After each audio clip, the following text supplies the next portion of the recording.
Rarement un sommet aurait été aussi attendu. La planète a les yeux rivés sur un cruise en Alaska pour la rencontre entre Donald Trump et Vladimir Poutine. Elle a lieu ce vendredi 15 août à 21h30 heure française. Une question reste en suspens. Un accord de cessez-le-feu en Ukraine pourrait-il être décidé contre toute attente? Le nombre de caméras sur place en est la preuve. Les yeux du monde entier sont désormais tournés vers Anchorage, en Alaska, là où le sort de l'Ukraine pourrait bien se jouer ce vendredi 15 août. Un périmètre de sécurité très important a été mis en place autour de la base militaire. Vers 21h30, heure française, Donald Trump et Vladimir Poutine doivent s'y retrouver en face à face pour une rencontre d'ores et déjà historique. Mise en scène avant la rencontre. Le président américain est parti ce matin de Washington. Dans l'avion, il se confie une dernière fois aux journalistes. Je veux un cessez-le-feu rapidement. Je ne sais pas si cela sera aujourd'hui, mais je ne serai pas content si ce n'est pas le cas. Tout le monde dit que cela n'est pas possible, mais je veux que les meurtres cessent. Sur son réseau social, il écrit gros enjeux. De son côté, Vladimir Poutine semble confiant. Première arrivée à Anchorage, le ministre des Affaires étrangères russe se montre, lui, circonspect. La population ukrainienne attend le sommet dans une grande illusion. La plupart des personnes rencontrées ce vendredi 15 août par France Télévisions n'ont plus aucune confiance en Vladimir Poutine. Un drapeau russe brandi dans le village de vendredi 15 août, qui la veille encore était sous contrôle ukrainien. La Russie progresse dans le Donbass.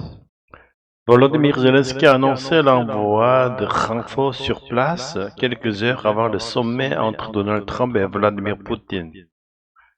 Les combats durs et les morts se comptent par dizaines de milliers. À Maïdan, pour chaque soldat tombé au front, les habitants déposent un drapeau. Il y en a désormais tellement qu'un couple a du mal à retrouver la photo de leur fils, tué en septembre 2022. Il avait 3 enfants, il n'était pas obligé d'aller se battre. C'était un volontaire, confie sa mère. Comme beaucoup, le couple souhaite la fin de la guerre mais refuse d'abandonner une partie de l'Ukraine en échange de la paix. C'est notre terre, elle est recouverte du sang de nos enfants, argue le père.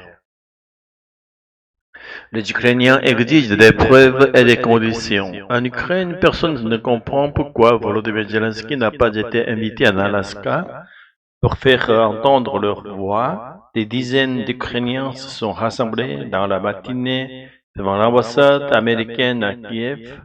Avant de parler des frontières, ils souhaitent que Moscou libère tous les civils et soldats emprisonnés en Russie. Imposer des conditions à la Russie, c'est aussi ce que réclame un homme venu monter à sa fille. Le pont d'Irpin, devenir le symbole de l'invasion russe. Quoi qu'ils disent ce soir, je ne le croirai pas.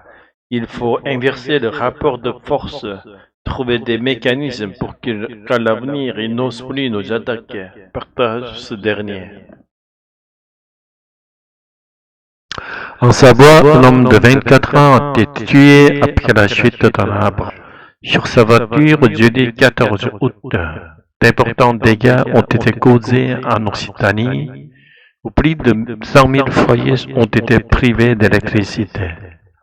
Vendredi soir, plusieurs départements de l'Est du pays sont touchés à leur tour.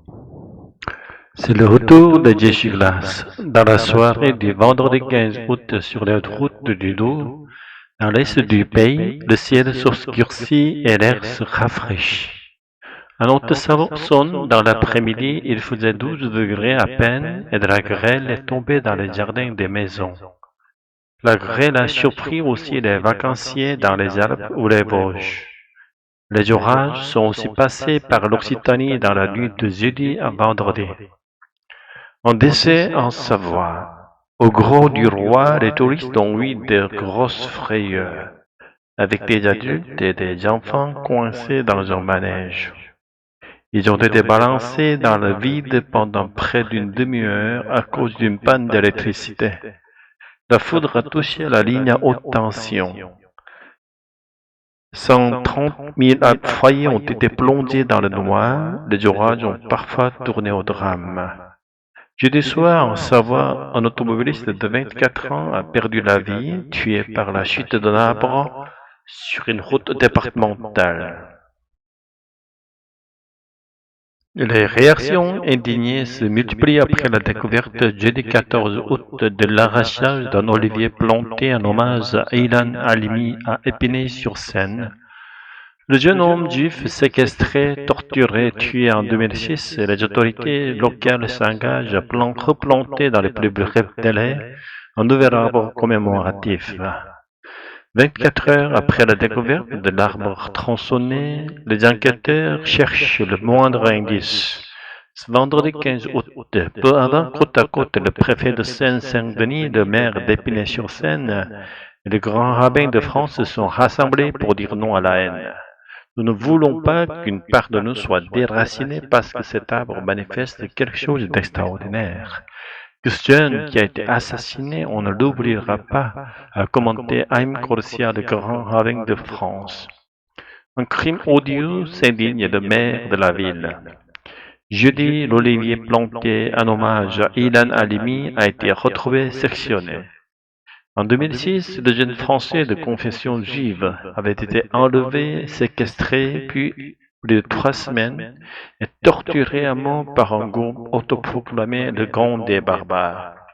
Le maire d'Épinay-sur-Seine, Hervé Chevron, a dénoncé un crime odieux et souhaite une réponse pénale rapidement en début d'après-midi. Emmanuel Macron a condamné l'acte sur X. 2 autres arbres plantés en hommage à Ilan Halimi avaient déjà été sciés en 2019 dans l'Essonne. 4 cadavres d'hommes ont été repêchés mercredi 13 août dans la Seine, dans le secteur de Choisy-le-Roi. Presque au même endroit et au même moment, selon le procureur, il est toutefois pour l'heure impossible de faire un lien entre les 4 décès. Sans relâche, depuis 12 jours, des policiers ralentissent les bords de Seine. Ils se rendent ce vendredi dans un campement de personnes sans abri. Pourquoi 4 cadavres ont-ils été repêchés dans la zone? Mercredi 13 août a Choisy-le-Roi, Val-de-Marne, un homme a aperçu un corps à la dérive depuis sa fenêtre. Une fois sur les lieux, la brigade fluviale a extrait un cadavre, puis 3 autres presque au même endroit, dans un périmètre de moins de 200 mètres. J'ai vu des camions de pompiers, des voitures de police. En 6 ans, je n'ai vu qu'un seul cadavre, un suicide, raconte Corinne Delucci, une riveraine. Des corps à l'état de décomposition extrêmement avancé. Les cadavres sont ceux de 4 hommes adultes. Tous ont été transportés à l'Institut médico-légal de Paris pour des autopsies, mais pour l'heure, il est impossible de les identifier. 3 d'entre eux étaient vêtus, à l'inverse du 4e qui lui était quasiment nu, rapporte Frédéric Lecohen, secrétaire départemental d'Alliance Police Nationale du Val-de-Marne, qui précise que l'exploitation des corps a été extrêmement difficile et dans un état de décomposition extrêmement avancé. Il devait donc se trouver dans la Seine depuis plusieurs jours. Des expertises plus poussées sont en cours. Seule certitude, la mort d'un des 4 hommes est d'origine criminelle, les 3 autres ne présentent aucune plaie. En attendant la fin des analyses des corps, les policiers recherchent d'éventuels témoins de noyade et recoupent les signalements de personnes portées disparues.